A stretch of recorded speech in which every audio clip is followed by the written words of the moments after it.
আমরা নদিয়া জেলার গোয়াস ক্রিকেট মাঠে চলছে ক্রিকেট টুর্নামেন্ট, টি-20 ক্রিকেট টুর্নামেন্ট। প্রতি বছরে খেলা হয়, প্রতি বছরে দেখি, খুব ভালো লাগে খেলা দেখতে আমাদের। নমস্কার।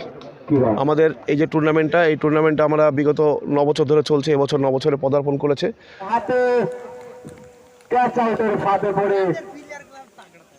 দুটো টিমের করে খেলা হয়, নকআউট খেলা, যেহেতু দুটো টিম তারা খেলে টি-20, 20 ওভার করে খেলা হয়।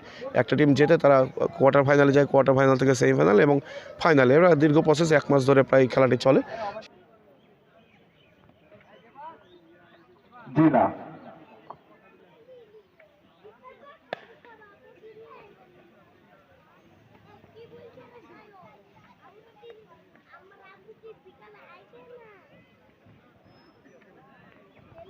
ছয় জানুয়ারি আমাদের উদ্বোধন হয়েছে। আগামী 4 ফেব্রুয়ারি আমাদের টুর্নামেন্টের ফাইনাল খেলা, দুপুর ঠিক 12:30টার সময়।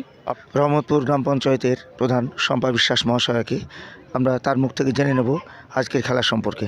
দেখে খেলা দেখছি এবং আনন্দ উপভোগ করছি, অনেক দর্শকও আছে, খুব ভালো, খুব সুন্দর হচ্ছে খেলা।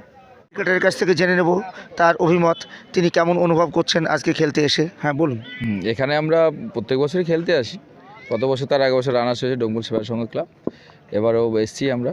দেখা যাক কী হয়, আশা করছি ভালো খেলা হবে এবং এখানকার দর্শক বা কমিটি যারা আছে খুব ভালো খেলা করার এবং খুব ভালো, এটা এখানে পরিবেশটা ভালো লাগে এবং সবথেকে এখানে যে সোশ্যাল মিডিয়া যেটা কাজ করে সে খুব ভালো, তাদের সোশ্যাল ওয়ার্কটা খুব ভালো লাগে। আশা তো রাখছি, টিম তো ভালো আছে, আশা রাখছি জিতবো ইনশাল্লাহ।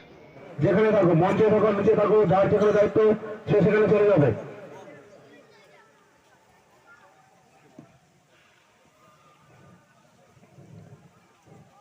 পরের বল। আমরা ডোমকল থেকে এসেছি, ডোমকল মুর্শিদাবাদ থেকে, ডোমকল সেবা সংঘ। বরাবরই আমরা এখানে খেলে থাকি, টুর্নামেন্টটা খুব ভালো লাগে। এবার আমরা 8 বছর হচ্ছে এইখানে পার্টিসিপেট করছি। নো ডাউট ভালো একটা গেম, ভালো একটা পরিবেশ। খেলা খুব সুন্দর, পরিবেশে প্রচুর দর্শক, খেলা খুব ভালো লাগছে। সুমন মণ্ডল। দর্শকরা বেশ ভিড় জমিয়েছে আজকের খেলায়, তারা খেলা উপভোগ করছে। আমরা আরও দর্শকের কাছ থেকে জেনে নেব তারা খেলা কিভাবে উপভোগ করে থাকে। হ্যাঁ ভাই, তুমি কোথায় থেকে এসেছো? আমি এইখানকার স্থানীয় বাসিন্দা। কি নাম? বিপ্লব রায়। খেলা দেখে থাকো? হ্যাঁ। কেমন লাগে? খুবই ভালো লাগে, খুবই ভালো হবে এই খেলাটা।